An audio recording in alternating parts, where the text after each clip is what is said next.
So I'm about to do something I've never done today.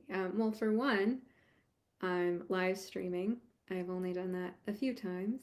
For two, I'm live streaming from my comfy hammock chair with my little twinkle lights.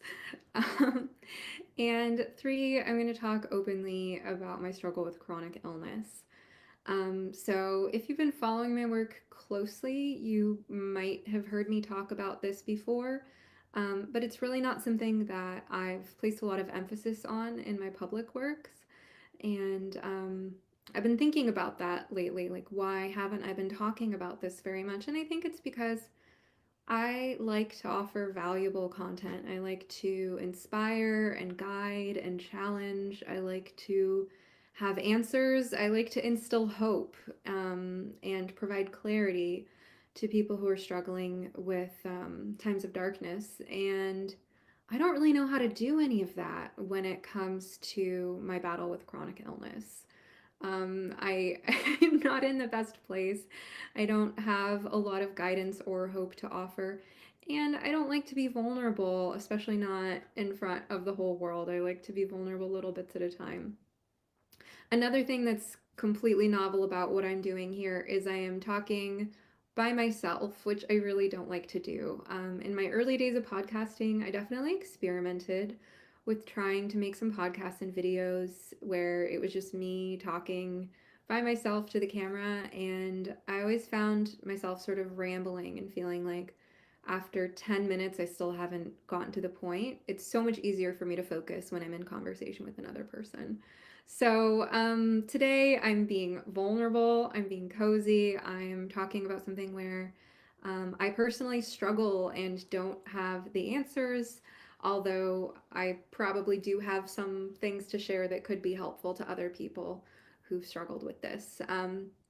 So, my reasons for talking about this at this time are twofold. One is that I have sort of crossed some kind of threshold when it hit the 1 year mark for me with struggling with chronic illness. I think prior to that point, I just felt like I was just taking a really long time to get better. And that as long as I just kept doing all the things to try to get better, that I would. And then something happened around that 1 year mark, which, depending on when you define the start of my illness, has happened in the last month or two where I sort of realized I might never get better. This could potentially drag on. And so there's been like a whole new wave of grieving and adjustment in my process lately. Um, and so I will a little bit later get into some of the things that I've started doing since I hit that 1 year mark to rearrange my life with a greater focus on healing and recovery. Um, See, I knew I was going to lose my train of thought. It's happening right away. Um, I also need the world to know. I need my followers and people who support my work to know that I'm dealing with this because I am sensitive to pressure. I'm somebody with a strong sense of responsibility. I don't like letting people down. And it feels like a lot of people want things from me that I am not capable of giving because I am just one person and I'm one person operating on less than one person's normal allotment of energy. I have lately been trying to redirect people to my locals community, which anyone can join for only $8 a month, and you can get your first month free with promo code grandfather. I think I've said before, I'm sort of at this very awkward level of fame where, I'm a small podcast, I'm relatable. You might kind of feel like you know me from, our connection on the internet. And so a lot of people feel like they can reach out to me with their questions, but I am well known enough that I get a lot more questions than I can handle. And frankly, it's added to my stress and slowed my recovery process. So, um, if I answered all the questions and requests that people wanted me to over email and DM, I would never get anything done. And that is not paying work, and I do have to focus on my health. So, that's what the locals community is there for. It's a place you can go to ask me a question. I will respond in members only exclusive live stream Q&As there to your questions as a locals member. You can also ask questions to my future podcast guests because I will post in the community and let you know who I'm going to be talking to, and you can post your questions for them. Okay. But without further ado, I don't mean to, this is the point of this is not to encourage you to go to my locals. That's really just a small part of the picture. Another reason that I decided to do this live stream today is that I got a question. And so, ordinarily, when people are sending me questions, people who I don't know or don't know very well, or we don't have like a mutually beneficial relationship where I'm receiving something from the exchange myself. I am trying to encourage those questions to go to locals so that it's more sustainable for me. However, this question, I felt like I didn't want to put it behind a paywall because of what this person's going through as well as who they are. I will keep their identity private, but it is somebody I know who sent me this question. So I'm going to go ahead and do a screen share. Share screen. And I'm going to hop on over, switch apps to, no, here. This is what I'm looking for. So I'm going to read this for those who are just listening, but it should be fairly visible on the screen. This person said, I just watched your conversation with Leslie Elliott. Very sorry to hear of the latest attempts to discredit you and threaten your ability to work. I hope it all comes to nothing. Such rough territory out there for anyone who has even the smallest dissenting voice. At the end of the interview, you mentioned you're dealing with chronic illness, which I recall hearing you say in another interview was long COVID. If I'm right, and this isn't too invasive, I wonder if you'd be willing to let me know what TX, that must mean treatment, you're doing and if it's helping. I have long COVID. I've been sick for almost 3 years. I have seen countless doctors and nothing is helping. I am mostly bedbound by weakness, dizziness, and a host of other miserable symptoms. If you are willing to share what you're doing and if it's helping, I'd be grateful. Thanks, Stephanie. Wishing you healing and peace. Stop sharing. Okay. So that is the question that I wanted to respond to today. And like I said, I'm vulnerable here and I don't have the answers. And the other thing I meant to say earlier is that I think another reason I haven't spoken more on my podcast or online much at all for that matter about what I'm going through with my health is that I guess it's felt like part of how I've been dealing with my health journey is to try to live the most meaningful life I can in spite of it. And I don't know if that's like denial or overcompensating, or I don't know to what extent that's really truly healthy or unhealthy for me. I can definitely say I have allowed too much stress into my life, and I think that that's part of why I got sort of stuck with a nervous system disorder, because stress at the time of long COVID onset definitely plays a role in the dysautonomia that I have. So make of it what you will, but I also feel like, part of me getting through the sort of misery of not feeling well and not having a lot of energy is feeling that I am spending my energy on things that are worthwhile, which has been, a lot of the other work I do. So that's been kind of part of my coping strategy, but I'm not sure it's always the best idea. So that said, here is my story. I got sick with COVID late February, early March 2022. Up until that point, for the first 2 years of the pandemic, I had been quite cautious, although some factors in my personal life had sort of caused me to behave in sort of increasingly open way. And I won't get too into the personal circumstances that caused me to lower my boundaries over time with regard to the sort of restricted lifestyle I was living. But, I remember at the beginning of the pandemic, or in the first few months of the pandemic, as soon as we started hearing about long haulers, that was my worst fear. I wasn't afraid of being sick for a week or two, and I don't have the profile of someone who's likely to end up in the ICU, but I fit exactly the profile of someone who ends up with long haul COVID. I believe it's about 70% females, mostly between the ages of 30 and 50, often with a history of being quite busy and active before that. So that's me. But I remember as soon as I learned about long haul COVID, I was afraid of ending up there. And and so I did manage to avoid getting sick for the first 2 years. And then, by February of 2022, I think I was really over it. I was over the restrictions. I just wanted to be free. So I let my guard down more than I had at any other point in the pandemic up until then. And my sweetheart and I went to Mexico and we had a really good time. And we sort of lived as if the pandemic was over. We had to have negative tests to get out of the country, although I'm not confident that they gave us the best tests or that they were accurate. I think, because the resort that you're staying at basically like has to continue housing you there if you are sick, so that's not something they would want to do. Anyway, I don't know how reliable those tests were, but we did test negative. We left the country. I don't know if I picked it up at the resort we were staying at or in any of the airports or airplanes. But basically, as soon as we got back, we both got sick. I had probably moderate acute symptoms, like mild in the grand scheme of things. I wasn't nowhere near needing to be hospitalized, but I was, it was a bad flu for me. Um, and my sweetheart and I had very similar symptoms, except he was better in a week or two and I was not. So for the first month or so, I was very tired, and it was like that was to be expected. But what happened is that my energy never rebounded. And there was a lot going on at that time because, we got back from Mexico late February, early March. So all of March I was feeling down. And then we were planning to move in April. So while I was ill, or while I was in that sort of post-viral fatigue state, we went through all the process of finding the home that we moved into, and it's a rental. And we went through the move.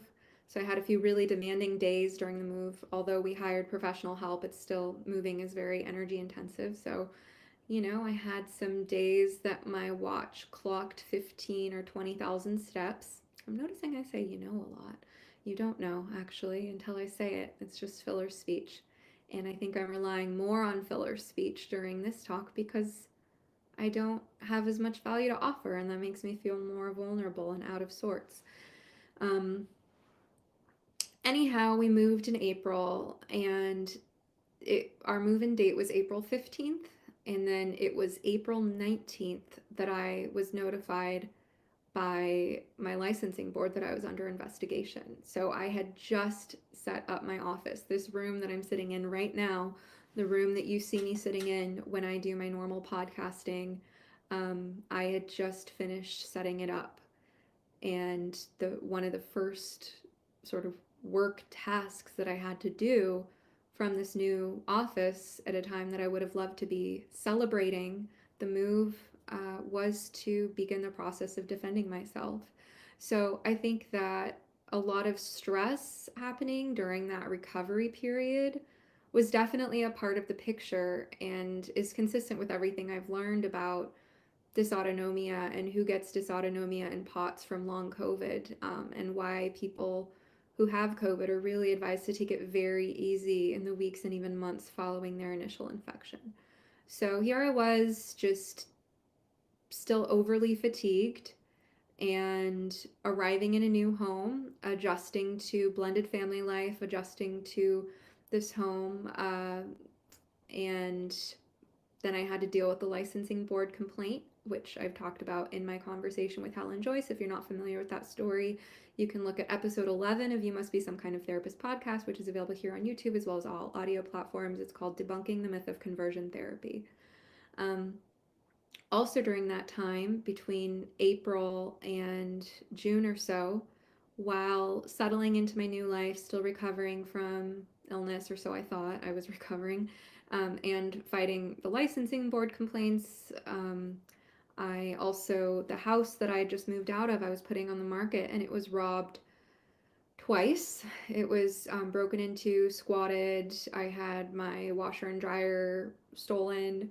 Um, and it's a long, complicated story, but I had to wait 10 hours for the police to show up while hanging out in a cold, empty house that I used to live in that had just been destroyed.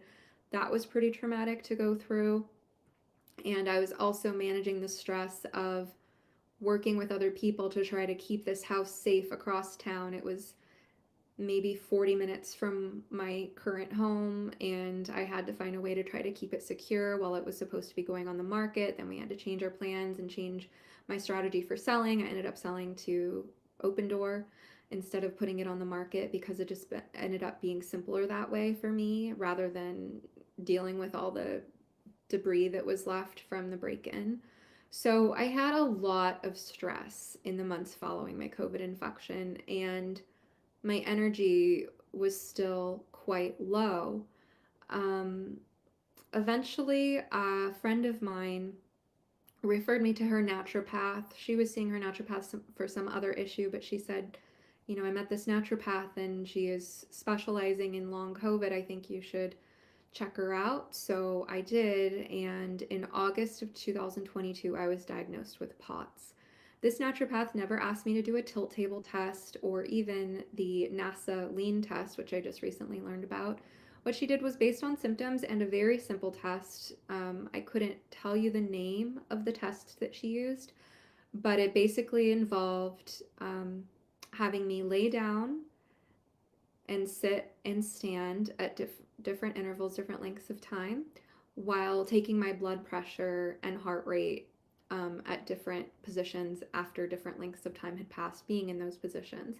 And what she found is that my body did the opposite of what your body is supposed to do when you're changing positions. So when your blood pressure is supposed to go up, mine goes down. It's already very low. I've always had low blood pressure. However, now at this stage in life, I wake up with extremely low blood pressure. I didn't used to have a blood pressure monitor until I got this illness, but now that I do, if I do take my blood pressure in the morning when I first wake up, it's likely to be around 90 over 50. Um, so my blood pressure basically is chronically low, and it also drops when I need it to rise. I do have tachycardia, but it's not as bad as some other POTS patients. So basically, I was diagnosed with POTS through this simple test. And at that time, I was working out with my naturopath my expectations, my recovery. And I found myself saying, you know, there are things I want to do over the summer. I like hiking and camping and kayaking and adventuring. And she basically said, you're going to have to adjust your expectations. So she put me on a mitochondrial support formula, and that is a powder supplement that I take with water, and also gave me hydrocortisone 5 milligrams. Not all at the same time. She also introduced me to POTS lifestyle management. So these are all the things that almost anyone with POTS already knows. Greatly increasing your salt intake. So that started off with salt in my food, salt in my water, eating salt as a snack, and now I take salt tablets that I can swallow in addition to doing all of that. Wearing compression stuff, from compression socks to leggings. I have yet to get an abdominal compression or medical grade, but I might need to go there. Eating small, frequent meals. I've noticed that if I eat even a bite too much, it really makes me extra tired. And the reason for that, for anyone, I mean, most people with POTS already know this, but basically, um, your blood pressure can drop further from your blood going to your stomach to try to digest a heavy meal. Um, Lots of fluids, lots of hydration, lots of rest, avoiding alcohol. Alcohol is completely not worth it for me. I have not been able to drink since I got sick. I mean, I've had a few drinks here and there, but every time it's really not worth it. It immediately makes me crash and I feel terrible. Um, and, you know, lifestyle modification. So that was sort of the early stages of my diagnosis and the standards sort of stuff that all POTS patients are told. I can't remember at what point she prescribed me the hydrocortisone, but that definitely made a difference.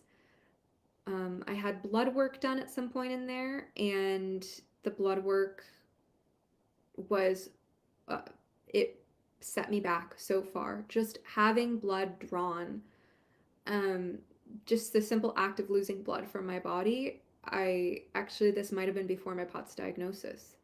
We might have been trying to rule out anemia at that point. And my iron levels were kind of low, but not that low, especially ferritin, which is the body's like sort of back storage of iron. But after I had the blood work, just that little bit of loss of fluid from my body made me even worse. We did hormone testing, salivary hormone testing, after I'd been on hydrocortisone for a few months. And to do the testing, I had to stop taking it for a few days. And by then, it turned out my cortisol was elevated. It followed the normal pathway of being high in the morning and then gradually lowering throughout the day, but it was a lot higher than average. So the cortisol, well, the hydrocortisone has been a real mixed blessing for me. Um, I I was on 5 milligrams for a few months, then I gradually tapered to 2.5 and then tapered off. But I have started taking a half or even a quarter of a tablet on some of my worst days lately since I've sort of relapsed. With hydrocortisone, it made me functional, it made me hopeful, it also made me anxious because it literally raises your cortisol levels, and I could feel that. And I could feel it surging at times, especially if something stressed me out.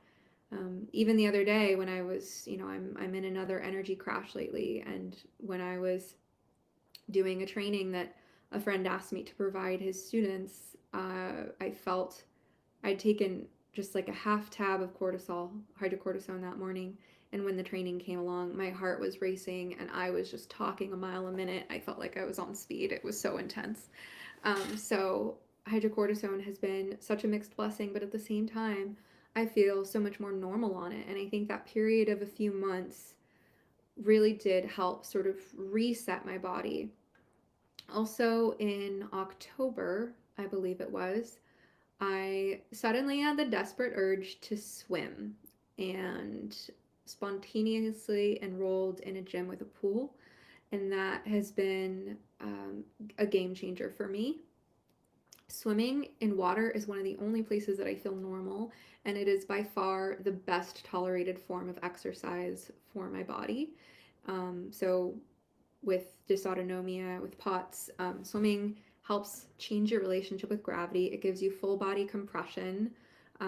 So it's like a squeeze on your skin, and otherwise I wear compression gear. And it just changes the whole relationship with how hard the heart has to work to get blood flowing to different parts of the body. I love being horizontal in the water.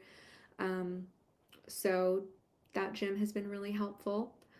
During my better times, especially when I was on hydrocortisone those first few months, I was going for walks, um, anywhere between 1 to 3 miles a day.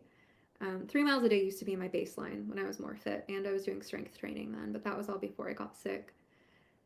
So, going for walks has gotten a lot harder. During the times in my COVID recovery that I've been doing better, like a few months ago, I was doing better. And part of how I noticed I was doing better is that I actually wanted to walk in the morning. So I always wake up groggy with low blood pressure around 8 a.m., maybe 7:30. Um, but there was a time there that by 9:30, even if I had a client at 10, I still wanted to go for even just a 10 or 15-minute walk. My body wanted to move. And I've had that experience so few times in the last year. I think what happened is that I was doing progressively better and then I pushed myself too hard. So, just to run through all the things that I did to help myself get better until recently, like I said, I had the hydrocortisone journey that I've been in and out with, the mitochondrial support formula. I do float tank therapy sometimes, as probably the most frequently I ever did it was maybe twice in 1 week, but once a week was pretty frequent. Float tanks are really helpful because they engage the parasympathetic response, and they also provide that weightlessness, that change in relationship with gravity. So I typically feel a lot better after I do a float session. It's a little hard getting out of the session. That transition afterward is hard, but then sometimes like that evening or the next morning, I'll feel more normal than usual. I also started seeing an acupuncturist and taking blood building herbs that she prescribed me because I do feel like I have blood deficiency, and my POTS most closely resembles hypovolemic POTS. I haven't done the test to officially determine that it's hypovolemic POTS, but after all my research, that is definitely what resonates as hypovolemic. So, um, and I respond to things that help with the hypovolemia. So, anyway, so basically all this lifestyle modification, good sleep hygiene, tons of supplements, in addition to the Chinese herbs I take, vitamin D, fish oil, calcium, magnesium, women's multivitamin, a B complex, and probably some other stuff too. Um, Tons of salt. I take a salt tablet first thing in the morning, electrolytes. I spend all my money on my health and a lot of money on supplements. Um, I'm trying to think if there's anything that I haven't mentioned. So I mentioned hydrocortisone, supplements, acupuncture, float tank therapy, lifestyle modification, compression, salt, fluids, small meals, avoid alcohol. Um, and so throughout this time, I've just been working and trying to have a meaningful life anyway, even though I frequently have to lay down, I have to ask my partner to bring me things. Um, but I was getting better, and I felt like my energy was like at 40%, and then 50%, and then 60, and then 70. It was like on a slow upward trajectory with ups and downs. It was definitely worse around the time in my cycle where I would normally have PMS, which I still continue to have, of course, but PMS about a week before a woman's period is typically associated with a drop in hormones. And so I've noticed that when estrogen and progesterone typically drop is when my symptoms would be the worst. Um, but anyway, although there were ups and downs, I felt like I was generally on a good trajectory. I do feel like, in retrospect, the amount of stress I let into my life with the attacks on my license and everything just did contribute to dysautonomia. Um, and then uh, about a month ago now, I relapsed. I crashed. I think what was happening is that I was enjoying going to the pool a few times a week, and I was noticing that, since I'd been swimming between October and March, I'd gotten noticeably stronger, and I was feeling encouraged by that, by becoming a better swimmer. And I got a little competitive. Um, I I basically I succumbed to the temptation to be playfully competitive with a child in a swimming pool. Um, and I pushed my body too hard. I took for granted the progress I'd made. I wanted to believe I was out of the woods. And at least this is my best understanding of what happened. I can't know for sure that it was pushing myself too hard in the pool that caused my relapse, but that's the best explanation I have, and it's consistent with the advice that's been given to me by other people who are familiar with chronic illness.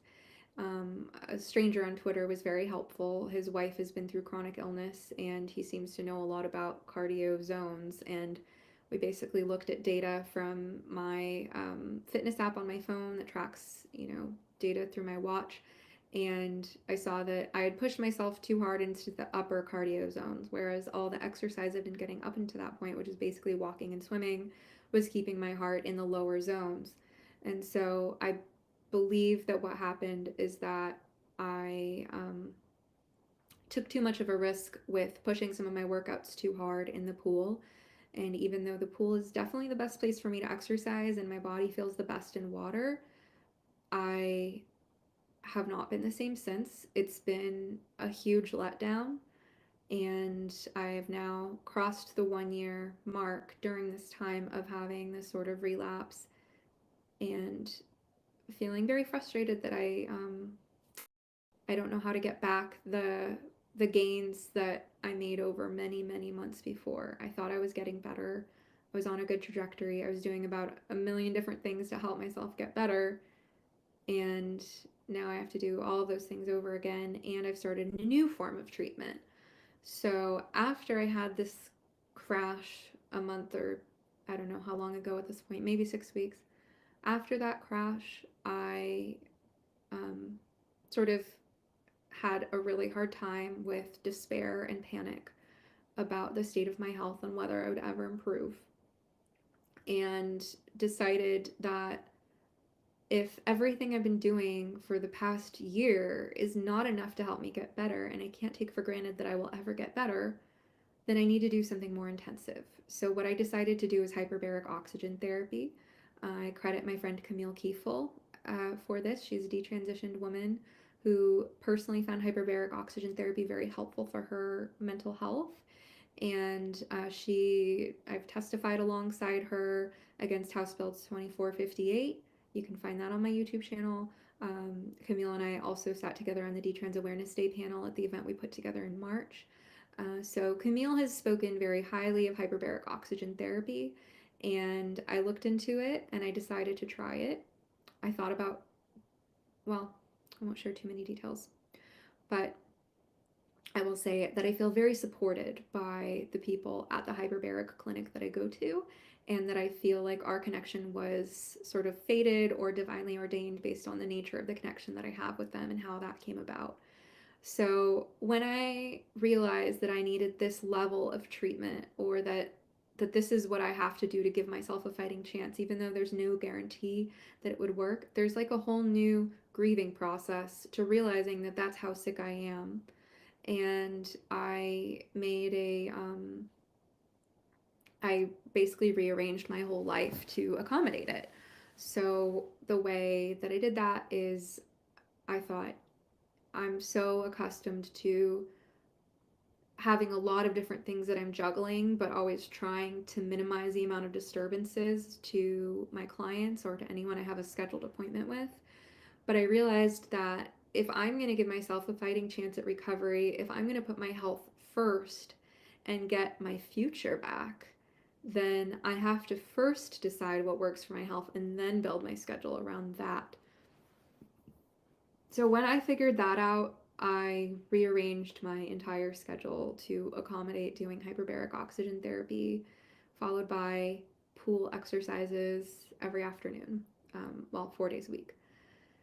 So that's my new schedule. I rearranged all my clients. I have had to continuously cope with letting people down, saying no, disappointing people, being unavailable. It's been hard.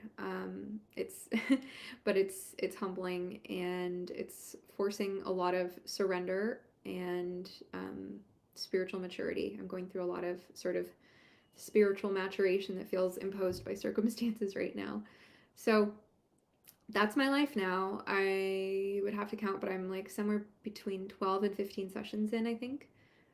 Maybe 12 to 16 sessions into hyperbaric oxygen therapy. And I'm doing 1.3 ATA, so pretty gentle. 100% oxygen, 60 minutes of pressurized dive time, so about 75-80 minutes start to finish. My ears have reacted to it, so I'm going slow, and I find that if we make the pressurization and depressurization process slower, then my ears tend to do better. I also bought a little device called a Eustachi that I found at the drugstore, but you can also find them on Amazon. They're like way too much money, but I got this device anyway to help with clearing the ears in case I need that. And so that's my new lifestyle. I wake up in the morning around 7:30 or 8. The first thing I do is I drink a glass of water with a tablet of salt. Sometimes I take my hydrocortisone if I am taking that, although I'm trying to take as little as possible because of the anxiety that it gives me. I pull on my compression socks and or leggings. I ask my partner to bring me coffee. And then I lay in bed for an hour or two. I'm currently working on strategies for what to do with that time, because it's very easy to fall into a pattern of just scrolling through social media during that time because I don't feel well. I am trying to get blood to flow to my head. I feel lightheaded and weak when I wake up. I can't concentrate. I'm just waiting for my blood pressure to gradually rise. So the most tempting thing to do is scroll through Twitter, but I've noticed that's not always so great for my mental health and my stress level. So I am lately listening to prayer podcasts and thinking of other more sort of positive ways to start my day, because it is hard. It does get depressing when you wake up every day in a body that doesn't want to cooperate. You feel trapped. Um, waking up feeling that sort of malaise, post exertional malaise. I would say fatigue and malaise are my worst symptoms. Um, so I am currently working on strategies to have a better mental, emotional, and spiritual start to my day, even while physically I know that I can't count on my body to feel well or to do what I want it to do. Like I said, when I was doing better a few months ago, I was going for a walk, a 10-15 minute walk at 9:30 before I saw clients at 10, and I can't do that anymore. So with these slow mornings, I'm trying to find ways to start my day on a more positive note. I do the Wordle, stuff like that. Um, I drink coffee. Lately, I've been drinking up to 3 cups of coffee, whereas I always only before ever drank one. I'm pretty sensitive to caffeine. Um, I use Organifi. It's a product that I advertise here on my podcast. I have a promo code for you. It's Some Therapist, very easy to remember. Organifi is ORGANIFI. So you can go to Organifi.com/sometherapist, take 20% off your own Organifi. I do not recommend anything on this podcast or my YouTube channel that I don't personally believe in, and I'm really glad that I found Organifi. It hasn't cured my POTS, of course. It's not a cure, it's just a supplement. But it's a really good product. So Organifi basically makes superfood blends that you can mix with water. Some of them, like Gold, you might want to mix with warm milk or dairy alternative of your choice at night as a bedtime drink. But most of them you can just mix with cold water. My daily go-to that I'm super reliant on is their green juice. They make an apple flavor, but I prefer their original flavor, which is more on the minty side rather than apple. And it's a superfood drink with all kinds of nourishing green stuff and lots of chlorophyll. I also like their red juice. I would typically have that with my lunch, although I've currently ran out. And they make a lot of other blends as well, but I have Organifi. I add salt to it because I add salt to everything because I have POTS. And I have that with my breakfast every morning. I'm also now, as of yesterday or the day before, I'm gluten free because I am currently reading the Long COVID Handbook by Gez Medinger and Danny something. I forget the professor's name, but I've been really into Jez's. I think that's how you say his name. I've been really into his YouTube channel lately. He was a runner, very athletic. He was like preparing for his 4th marathon or something when he got COVID, and it knocked him out. And he's since then become sort of an informal researcher who talks with a lot of experts and has tried a lot of things. So I've been a big listener of his show and now his book on Audible. And I know he's done hyperbaric. But why did I bring that up? I was talking about Organifi. Oh yeah, so I think it was through some of his stuff that I found that some people with my condition have done better on a gluten-free diet, and I am at the point where I will try anything as long as it doesn't require more work on my part. Because I don't have energy to cook. But as long as my partner can supply it when he's taking care of me, if I can just tell him to please, keep gluten-free alternatives in the house, then I'm set. So I have my routine. I have eggs and toast in the morning. Now gluten-free. Glutino is the muffin that I like. I find that my body needs like simple routine foods. Trying to get enough protein throughout the day, not eating meals too big. But really, it's getting through that first few hours of the day that's really hard. I do find that 10 a.m. as a work start time works well for me, not because I feel good at 10 a.m. I typically don't feel good by 10 a.m. But if I wait too much later in the day, past 10 a.m. to start working, then it's not always too good for my mental health because I might potentially have too much time to ruminate. So I find that 10 a.m.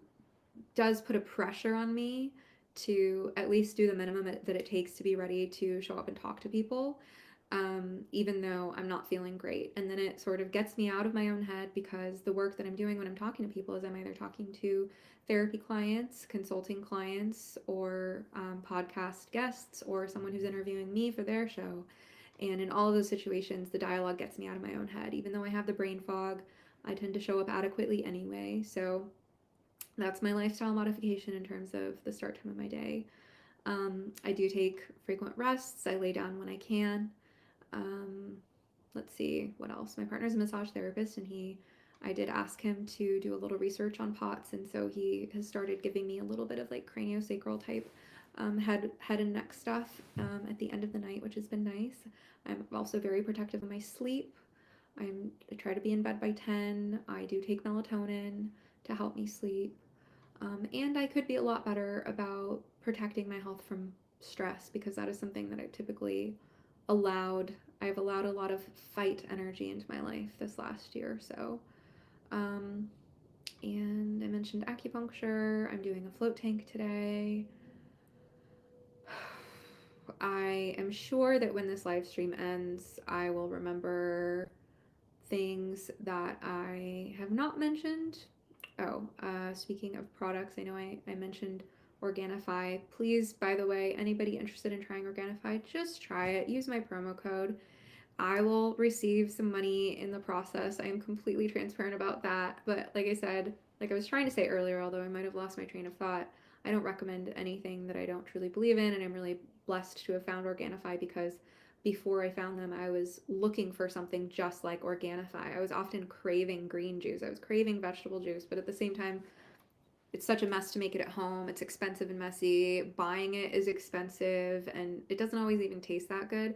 Organifi like gives you that feeling that you're drinking vegetable juice in your body, but it tastes good and it's easy and convenient. It's just a powder you mix with water. So definitely check out the Organifi. The other product that I advertise that has been helpful for the quality of my sleep is 8 Sleep. It's a big investment, but it really has been a game changer for me. We have the 8 Sleep Pod Pro cover and it allows you to completely customize the temperature of your bed at different times of night and customize it even by the side of your bed. Each partner can have their own temperature controls.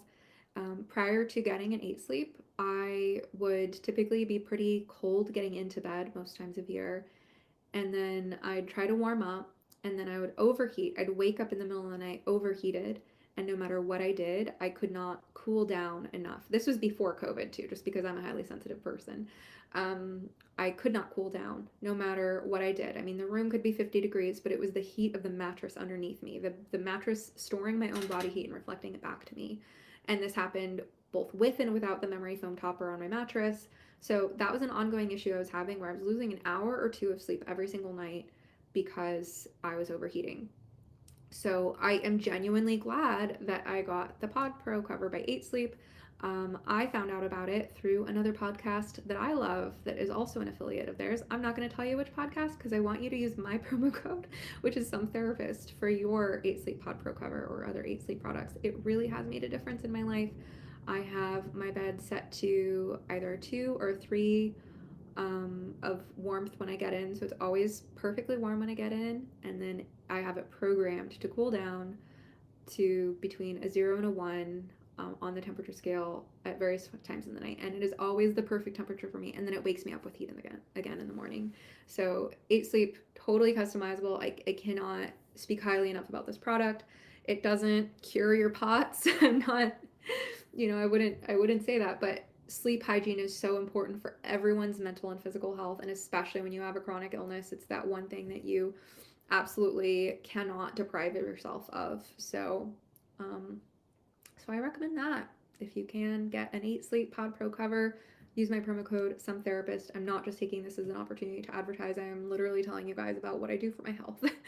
um, but back to the things that do bring me money. So, with this lifestyle adjustment, I really can only work part time and I have a lot of responsibilities. I have my small therapy practice with it, which is with Oregon residents only. I do get requests for therapy from people around the world, mostly around the country, but sometimes around the world. I do offer consulting, one-time consulting services, or you can get a few sessions, that's fine. But for people in different parts of the country who want to talk to me, I offer consulting, which is basically I am not being your therapist. I'm not diagnosing or treating mental health issues outside of the state of Oregon. But when you consult with me, I use my background as a therapist and my understanding of the field and my understanding of the issues that I talk about on my podcast to give you honest feedback on whatever your issue of concern is. So I do have some consulting requests from parents who are worried about their kids and having a difficult time finding an appropriate therapist for their kids because of reasons you all know about if you've been listening to my show. So I also give trainings and I do political action. I am increasing being an expert witness. And then, of course, I have my responsibilities, affirmation generation, which I could not be more proud and grateful and honored. It's such a wonderful film. If you guys haven't seen Affirmation Generation, what are you waiting for? It is free. Early access to our film is free. You just go to affirmationgenerationmovie.com, click the link that says Vimeo, and you can watch our film. It is excellent. So I have responsibilities for the movie as well. I am accepting media appearances, doing interviews to talk about it. And so I have all these responsibilities. And so my primary responsibility is to my health. And then I also have a family. So all that brings me back to locals and why you should join my locals community. I do receive a lot more emails and DMs than I can possibly handle. And you guys, I am somebody with guilt and responsibility. So no matter, like, I know people are sending so much love and praise and support and encouragement and they send these emails and DMs, but the requests and the questions that are embedded in them are just too much for one sick person who's one of 3 or 4 jobs. So the best way to show your support is join my locals community, and you can even get your first month free. You can literally use Father, get your first month free, ask your question, and leave if you want to. And I will answer your question in either a live stream or I will ask it a future podcast guest, because those are a few different ways to ask questions. And you can dialogue with other people there. It's I was originally on Discord, but got hacked. And it was just an opportunity to start over. And I think locals is a better system for creators like me who have that want to be part of a community. So please join my locals community at somekindoftherapist.locals.com and take your first month. Grandfather, after that, it's really only $8 a month, and you get to ask me questions, and I will answer an exclusive live stream Q&As, and that's a great way to show your support. I also appreciate all the people who have shared support and donations in other ways. People have sent me money just because they appreciate the work that I'm doing through Venmo, Patreon, PayPal. I'm available through all those platforms. I believe if you go to sometherapist.com/donate, that should take you to the PayPal option. Send me money on Venmo. I'm at Some Therapist there. I'm at patreon.com/sometherapist. So I appreciate all the ways that people show their support. But definitely go visit my shop, buy some stuff. That's a great way to support me too. sometherapist.com/shop. That's where I have information about Organifi, other products I recommend, Amazon affiliate links. And then I have my whole bookshop there too, which is a really cool feature that I figured out how to take to an Amazon affiliate and Squarespace. Just anyone who's been on my show who's written a book, it's in my bookshop. Any book I like that I just want to recommend, even if I haven't spoken to the person, it's in my bookshop. And all you do is you just go to my bookshop, sometherapist.com/bookshop, and you click the Amazon affiliate links, and I get a very small proceeds. And if everyone who supports my work were to just get a few of their books through there, it would make a difference in my life. So I really appreciate all the support. A good chunk of this live stream asking people to support me, but that's real talk. It's definitely sort of stepping out of the role of how I normally show up on my podcast. This is a YouTube exclusive live stream. This is different. This is raw and unedited. It's also me talking by myself. And as I said at the beginning, I don't feel like I'm particularly good at that. I feel like I tend to ramble, and I really appreciate the sort of balancing and grounding nature of having another person to talk to. I am sure that after I finish this live stream, I will remember some additional parts of my COVID that I have not shared, but that is what I can. So in terms of next steps, I want to see how I do with 40 sessions of hyperbaric oxygen therapy. I've, like I said, had 12 to 16, and I do feel better after I do them, but I don't feel better all. Like I'm still stuck in a pretty bad state overall. And I am working with another naturopath now, and she wants me to do some more tests to really determine for sure that it's POTS and that it's hypovolemic POTS. And frankly, the tests that she wants me to do sound miserable. And as you know, if you've been living with long COVID, you have major quality of life issues as it is. So I'm thinking about going to another doctor and asking about cortisone, midodrine, and things like that. Because I did respond so well to hydrocortisone, but it has some drawbacks. I thought if there's any chance that fludrocortisone for me, then I would definitely like to try that. I don't want to be on medication for the rest of my life. I don't like the side effect of increased anxiety and higher cortisol levels. But when you have a condition like this, you have trade-offs to navigate. Through following Gez Medinger on YouTube and his book, there was a video he put out recently that was helpful where he looked at the results of a certain that came out about people's long COVID experiences. And he proposed that the results of the study might indicate that there is a turning point for a lot of people around the 2-year mark. So I'm currently adjusting my expectations to think, what if this takes 2 years to heal from? Because at this point, I'm just trying not to panic or despair that I will be sick for the rest of my life, and that I will increased risk of all kinds of other physical and mental problems as a result of, the cascading effects of this illness and the limits on my lifestyle. So I'm trying to sort of buckle down for the possibility that it might take that long to heal. I have canceled certain travel plans, others, and I'm just really working on surrender, the spiritual component and the mental, as well as pacing and making sure not to overexert. I definitely learned my lesson from my relapse after pushing myself too hard during a couple of swims where I got competitive. And health and grace and ease and wisdom and guidance, and to not lose hope. So I am shifting my focus somewhat, my responsibilities to my limited caseload of patients and to my occasional consulting clients, as well as the people who are expert witness type stuff, and my commitment to affirmation generation. I already have all these commitments I've made to people. I have a commitment to putting out weekly.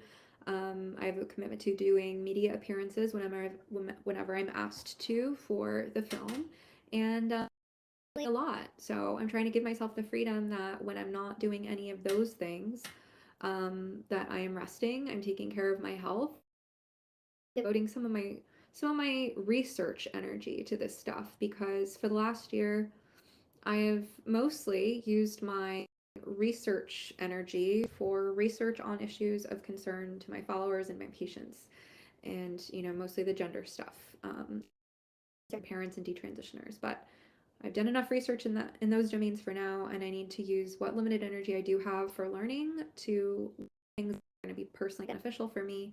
So that's why I'm reading the Long COVID Handbook by Gez Medinger on Audible right now, and stuff. So people can expect that I will not be as engaged on social media or keeping up with all the news as much, because I'm trying to take care of my health, and I already have a lot of commitments as it is. I think I have exhausted all of my points now, and I'm thirsty. So I'm going to stop this live stream, take a sip of water, and try not to worry about how folks. I would appreciate any kind and supportive feedback. Just in case you didn't know this already, if you're trying to troll me, I monitor comments and I delete unsupportive ones. So there's really no point in leaving a nasty comment because it will just get deleted. I am accepting all prayers and well wishes, whatever your faith or be. If you want to pray for me, I accept it. If you want to send any blessings my way, I accept those too. Monetary support is, of course, always appreciated. So much for paying attention to me and my health struggle. If you want more content like this, it's a new thing for me. And today's Saturday, April 8th. Next episode of my podcast is coming out Monday with Jennifer Law, who I will be with in Austin, Texas. So that is one more thing I will say before we close. Come join us in Austin at the Partners for called It's Bigger Than Texas. I am planning to be there, and we're doing a film screening the next day. So the event is Thursday, April 20th. The next day is Friday, April 21st. We are doing a film series, which is Jennifer Law's film, which she made in conjunction with Callie Fell, who I've been on her podcast, Venus Rising. And we're doing a film generation. There's going to be a panel. And speaking of lifestyle modification, I am working with the organizers on whether there's any way we can make this panel a little more doable for me since it's late at night according to my biological clock. But anyway, you should totally come. God willing, I will be there in person, and lots of good people. I think I made all my points. I'm going to end this now. Bye.